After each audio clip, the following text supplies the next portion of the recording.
जय माता रानी दोस्तों, मैं नीता आपके अपने चैनल नीता विक्रम में आपका स्वागत करती हूँ। आज हम बात कर रहे हैं एकादशी के विषय में। श्री हरि विष्णु माँ लक्ष्मी की कृपा आपके जीवन पे बनी रहे, धन सुख सौभाग्य आपके जीवन में आपको प्राप्त हो, इसलिए आप कमेंट सेक्शन में जय माता रानी एवं ओम नमो भगवते वासुदेवाय अवश्य लिखिए। आज मैं आपको बताने वाली हूँ अश्विन शुक्ल पक्ष की एकादशी किस तारीख को आपको मनानी है, इसे क्या कहा जाता है, इस एकादशी के दिन व्रत करने से किस प्रकार शुभ फलों की प्राप्ति होती है और व्रत के कुछ ज़रूरी नियम और एक दिए से अपने जीवन में उजाला करने का उपाय।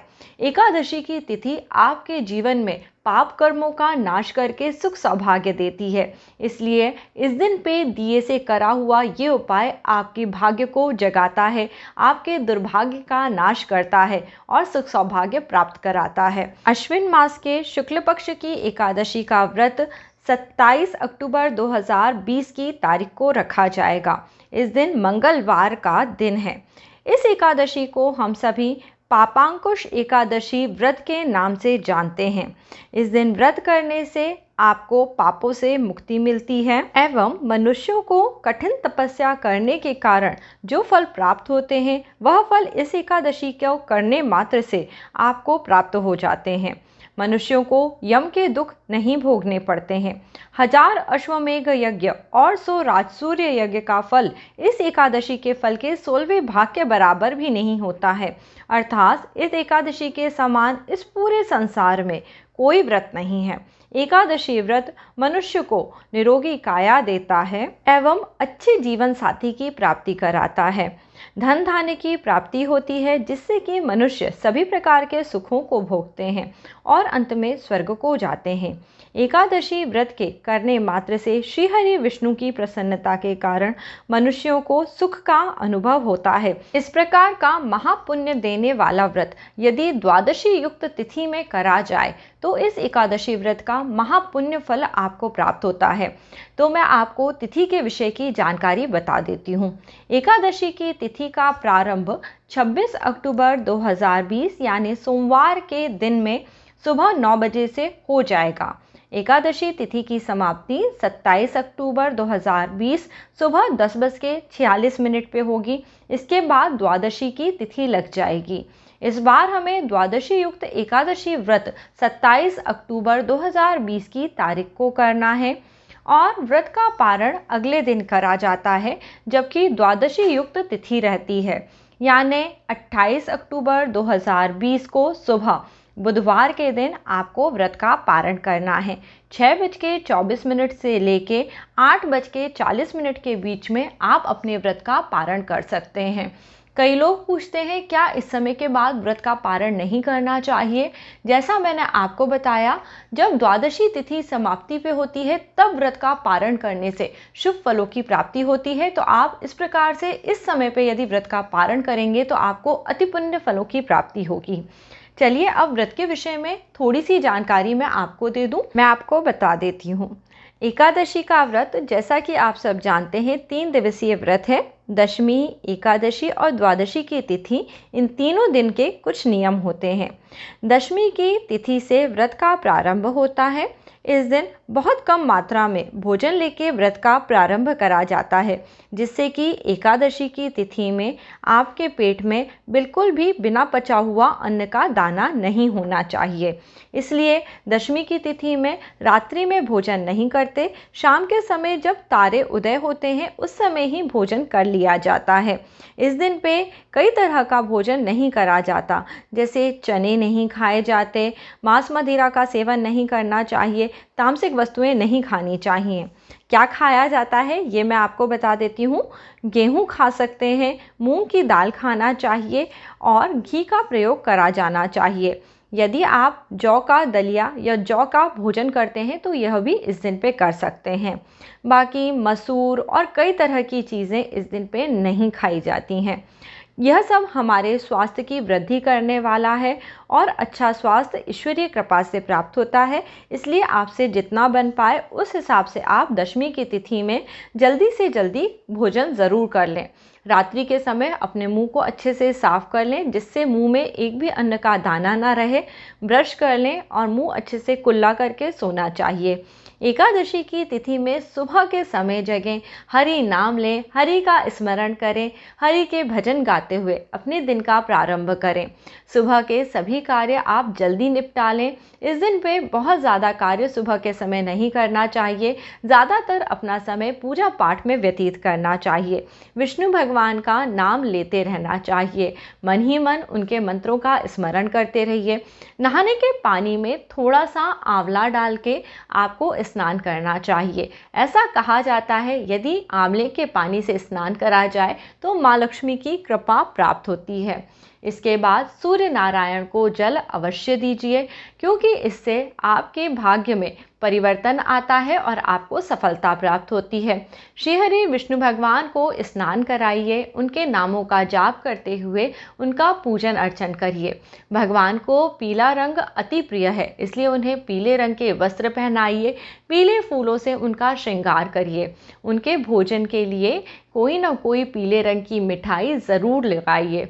और एक बात का ध्यान रहे, आप दशमी की तिथि में यानी आज ही तुलसी के पत्ते अवश्य तोड़ के रख लें और जब भगवान को भोग लगाएं तो उसमें तुलसी दल ज़रूर रखिए।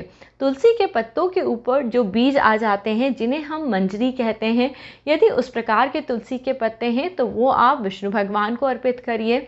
इससे वह शीघ्र प्रसन्न होते हैं और भक्तों के जीवन के दुख दूर करते हैं।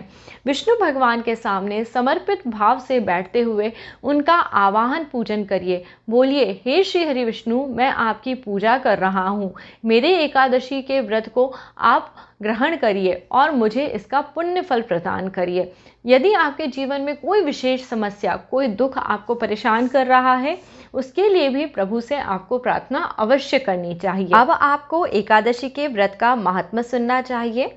इस वीडियो के एंड में मैं आपको एकादशी व्रत की कथा भी सुनाऊंगी, वो भी आप सुन सकते हैं। साथ ही साथ आपको वहाँ पे आरती करनी चाहिए और भगवान से क्षमा प्रार्थना ज़रूर करनी चाहिए। विष्णु भगवान सभी प्राणियों के पालन करता है। इस संसार में सुख और दुख की प्राप्ति नाना प्रकार के कर्मों के करने से होती है। जो स्त्री अथवा पुरुष श्री हरि विष्णु की सेवा के कार्य करते हैं, वह अपने जीवन में सदैव सुखों की प्राप्ति करते हैं। समर्पित भाव से भगवान का पूजन अर्चन संपूर्ण करिए। इस दिन पे व्रत रखिए। किसी भी प्रकार से अनाज का भोजन नहीं करना चाहिए।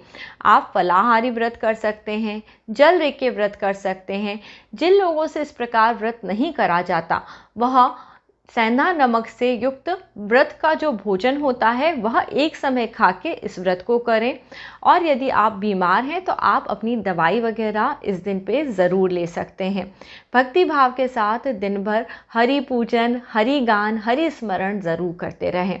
अब मैं आपको शाम का एक चमत्कारी उपाय बता रही हूँ। इस उपाय को आपको आज से शुरू करके पूरे कार्तिक के महीने तक करना चाहिए। आपको याद ही होगा, अश्विन के बाद कार्तिक का महीना आता है। कार्तिक मास में तुलसी पूजन स्नान की विशेष महिमा है, इसलिए हम सभी को ध्यान देना चाहिए। तुलसी मैया साक्षात लक्ष्मी रूप हैं। उनका पूजन अर्चन करने से घर में दरिद्रता नहीं आती, रोग कलेश सब प्रकार के दुखों का नाश हो जाता है। तुलसी माता का पूजन विशेष समय पे करने से विशेष लाभ होता है। सुबह के समय जब सूर्य उदय हो रहा है, जिसे हम संधि का समय कहते हैं, उस समय पे तुलसी माता को जल दिया जाता है। सूर्य उदय के समय जल देने से आपका बुध और सूर्य ग्रह अच्छा होता है, जिससे कि नौकरी में दिक्कत नहीं आती, धन की दिक्कत नहीं आती। शाम के समय जब सूर्य अस्त हो रहा है, हमें इस बात का इंतज़ार नहीं करना चाहिए कि पूरा अंधेरा हो जाए। बस जैसे ही सूर्य का प्रकाश कम हो जाए, सूर्य अस्त होने में 20-25 मिनट का समय रहे, उस समय पे भी आप तुलसी माँ का पूजन करें। तुलसी माँ के सामने देसी घी का दिया जलाएं या तिल के तेल का दिया जलाएं। विष्णु भगवान के मंत्रों का जाप करें, इससे आपको शुभ फलों की प्राप्ति होगी।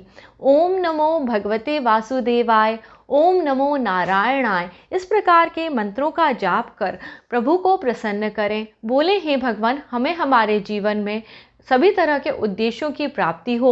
जो भी आपके अलग अलग प्रकार के दुख हैं, बोलिए हे तुलसी मैया, आप सभी दुखों को हरती हैं, हमारे दुखों को दूर करें। सभी स्त्री पुरुष अपने नियत कर्मों को करते हुए यदि इसी प्रकार भगवान से प्रार्थना करते हैं तो भगवान उनके जीवन के दुखों का नाश करते हैं और उन्हें सुख सौभाग्य की प्राप्ति होती है। एकादशी के व्रत में रात्रि जागरण का विशेष महत्व होता है। आपको रात्रि के समय श्री हरि विष्णु के मंत्र का जाप, पूजन अर्चन जरूर करना चाहिए। आप रात में 8 बजे से लेके 12 बजे तक या पूरी रात्रि भी इस प्रकार से जागरण करेंगे तो आपको व्रत का विशेष फल प्राप्त होगा। श्री हरि विष्णु माँ लक्ष्मी की कृपा आप पे बनी रहेगी।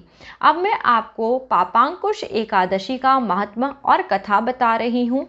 आप सभी अपने घर में श्री हरि विष्णु का पूजन करें तो उन पे चावल मत चढ़ाइएगा, काली तिली चढ़ाइए, पीले रंग के पुष्प चढ़ाइए और इन्हीं को हाथ में लेके पापांकुश एकादशी की व्रत कथा जरूर सुनिए।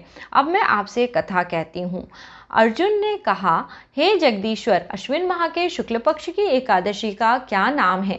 इस व्रत के करने से कौन से फलों की प्राप्ति होती है? कृपा करके सब विधान पूर्वक कहिए। भगवान श्री कृष्ण कहने लगे, हे कुंती नंदन, अश्विनी माह के शुक्ल पक्ष की एकादशी का नाम पापांकुशा है। इस व्रत के करने से सभी पाप नष्ट होते हैं। व्रत करने वाला अक्षय पुण्य का भागी होता है। इस एकादशी के दिन इच्छित फल की प्राप्ति के लिए भगवान विष्णु का पूजन करना चाहिए। इस पूजन के द्वारा मनुष्यों को स्वर्ग की प्राप्ति होती है। हे अर्जुन, जो मनुष्य कठिन तपस्याओं के द्वारा फल की प्राप्ति करते हैं, वह फल इस एकादशी के दिन क्षीर सागर में शेषनाग पर शयन करने वाले भगवान विष्णु को नमस्कार कर देने से मिल जाता है। मनुष्यों को यम का दुख नहीं भोगना पड़ता। हे पार्थ, जो विष्णु भक्त शिव जी की निंदा करते हैं अथवा जो शिव भक्त विष्णु जी की निंदा करते हैं, वे नरक को जाते हैं। 1000 अश्वमेघ और 100 राजसूर्य यज्ञ का फल इस एकादशी के फल के 16वें भाग के बराबर भी नहीं है। अर्थात इस एकादशी के व्रत के समान संसार में अन्य कोई व्रत नहीं है। इस एकादशी के समान विश्व में पवित्र तिथि नहीं है। जो मनुष्य एकादशी व्रत नहीं करते वे सदा पापों में घिरे रहते हैं। जो मनुष्य किसी कारण के वश इस एकादशी को उपवास करता है तो उसके यम के दर्शन नहीं होते। इस एकादशी के व्रत को करने से मनुष्य निरोगी होते हैं, सुंदर स्त्री की प्राप्ति होती है, धन धान्य की प्राप्ति होती है, अंत में वह स्वर्ग को जाते हैं। जो मनुष्य इस एकादशी के व्रत में रात्रि जागरण करते हैं उन्हें सहज ही स्वर्ग की प्राप्ति हो जाती है। इस एकादशी के व्रत के करने से मनुष्यों के मातृपक्ष के 10 पुरुष, पितृपक्ष के 10 पुरुष और स्त्री पक्ष के 10 पुरुष भगवान विष्णु का रूप धारण करके सुंदर आभूषणों से परिपूर्ण होकर विष्णु लोक को जाते हैं। जो मनुष्य अश्विन माह के शुक्ल पक्ष की पापांकुश एकादशी का विधान पूर्वक उपवास करते हैं उन्हें विष्णु लोक की प्राप्ति होती है। जो मनुष्य एकादशी के दिन भूमि, गौ, अन्न, जल, खड़ाऊ, वस्त्र, छत्र आदि का दान करते हैं उन्हें यम के दर्शन नहीं होते। दरिद्र मनुष्यों को या गरीब मनुष्यों को यथाशक्ति कुछ दान देकर कुछ पुण्य अवश्य ही अर्जित करना चाहिए। जो मनुष्य तालाब, बगीचा, धर्मशाला, प्याऊ बनवाते हैं उन्हें नरक के कष्ट नहीं भोगने पड़ते। वह मनुष्य इस लोक में निरोगी, दीर्घ आयु वाले पुत्र तथा धन धान्य से परिपूर्ण होकर सुख को भोगते हैं तथा अंत में स्वर्गलोक को जाते हैं। भगवान श्री हरि की कृपा से उनकी दुर्गति नहीं होती। जय बोलिए श्री हरि विष्णु भगवान की जय, श्री कृष्ण भगवान की जय, अर्जुन की जय। हे प्रभु, हम सभी के जीवन के पापों का नाश करना, सुख सौभाग्य देना, हम सभी को सदराह दिखाना। इस प्रकार से एकादशी के व्रत के महत्व को सुनने मात्र से आपको पापों से मुक्ति मिलती है, जीवन में सुख सौभाग्य की प्राप्ति होती है। मनुष्यों को हमेशा यह दृढ़ संकल्प करना चाहिए कि वह पाप कार्यों में लिप्त न हो, भगवान का स्मरण करें और इस जीवन में अपने कार्यों को करते हुए ईश्वर की प्राप्ति करें। एकादशी के दिन विशेष तौर पे ईश्वर स्मरण करने मात्र से आपको कई तरह के कष्टों से मुक्ति मिल जाती है। इस प्रकार का एकादशी का महत्व और सभी विधि अब मैं आपको बता चुकी हूँ। अगले दिन व्रत का पारण करना है सुबह के समय मैं आपको शुरू में ही बता चुकी हूँ। 28 अक्टूबर को साथ ही साथ प्रदोष का भी व्रत है। कई लोगों का इस दिन बुधवार का भी व्रत हो सकता है। तो प्रदोष अथवा बुधवार का व्रत होने पे सुबह के समय आप तुलसी पत्ता लेकर उसे जल के साथ ग्रहण कर अपने व्रत का पारण करें। बोले हे श्री हरि विष्णु भगवान, हमारा यह व्रत अब संपूर्ण हुआ, इसका फल कृपा करके आप हमें प्रदान करें। व्रत की तिथि में आपको कुछ न कुछ दान जरूर करना चाहिए। जैसी आपकी शक्ति हो उसके अनुसार आप दान पुण्य जरूर करिए। बिना दान के व्रत पूर्ण नहीं होता। श्री हरि विष्णु माँ लक्ष्मी की कृपा आप सब पे बनी रहे, ऐसी कामना के साथ आज का यह वीडियो यहीं समाप्त करती हूँ। यदि पसंद आया है तो इसे अधिक से अधिक लोगों के साथ शेयर करिए, अपने परिवार मित्रों के साथ शेयर करिए। और अभी तक नीता विक्रम चैनल यदि सब्सक्राइब नहीं करा है तो जल्दी वीडियो सब्सक्राइब करिए, वीडियो के नीचे बने हुए लाल रंग के सब्सक्राइब के बटन को दबाकर। अगला वीडियो लेके जल्दी ही आपके साथ मिलूंगी। जय माता रानी दोस्तों।